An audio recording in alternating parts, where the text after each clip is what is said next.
Tekanan zat. Suatu hari, Cita sedang membantu ibu memotong buah apel. Cita hanya bisa memotong setengah bagian, sedangkan ibu berhasil memotong apel hingga terbelah menjadi dua. Kenapa pisau bisa memotong apel? Apel bisa terpotong karena adanya tekanan dari pisau. Ujung pisau dibuat runcing agar luas permukaannya kecil. Dengan begitu, tekanannya menjadi lebih besar. Jika tekanan besar, apel akan lebih mudah terpotong. Kenapa hasilnya berbeda antara Cita dan ibu ya? Ibu memberikan gaya yang lebih besar daripada Cita, sehingga tekanan pisau ibu menjadi lebih besar. Kesimpulannya, tekanan pada zat padat berbanding lurus dengan gaya dan berbanding terbalik dengan luas permukaan. Jika gaya besar, maka tekanan juga besar. Sebaliknya, jika luas permukaan besar, tekanan justru kecil. Karena itu, tekanan dirumuskan dengan gaya dibagi luas permukaan. Tekanan bukan hanya ada pada zat padat. Zat cair juga memiliki tekanan yang disebut dengan tekanan hidrostatis. Jika sedang menyelam, semakin dalam airnya, maka tekanannya akan semakin besar. Selain kedalaman air, tekanan hidrostatis juga sebanding dengan massa jenis zat cair.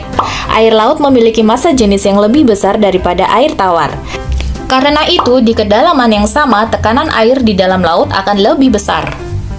Tekanan hidrostatis dirumuskan dengan massa jenis dikali percepatan gravitasi dikali kedalaman air.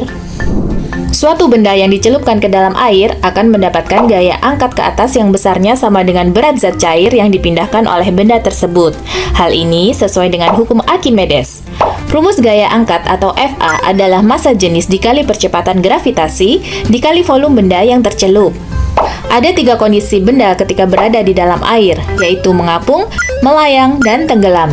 Benda akan mengapung jika gaya angkat air lebih besar daripada berat benda. Benda akan melayang jika gaya angkat air sama dengan berat benda. Dan benda akan tenggelam jika gaya angkat air lebih kecil daripada berat benda. Bagaimana kapal yang besar bisa mengapung di air?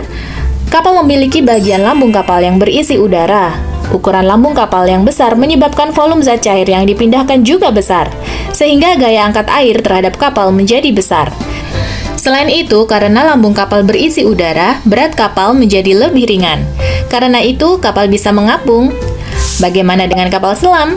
Kapal selam memiliki tangki pemberat yang dapat diisi dengan air atau dikosongkan.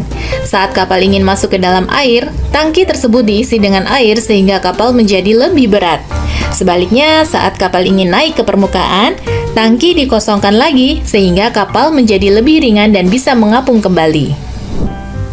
Gas juga memiliki tekanan. Contohnya saat kamu meniup balon, gas yang kamu tiupkan akan menekan balon sehingga balon dapat mengembang.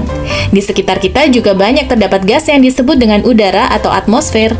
Pada wilayah yang tinggi seperti pegunungan, tekanan udaranya justru akan lebih kecil.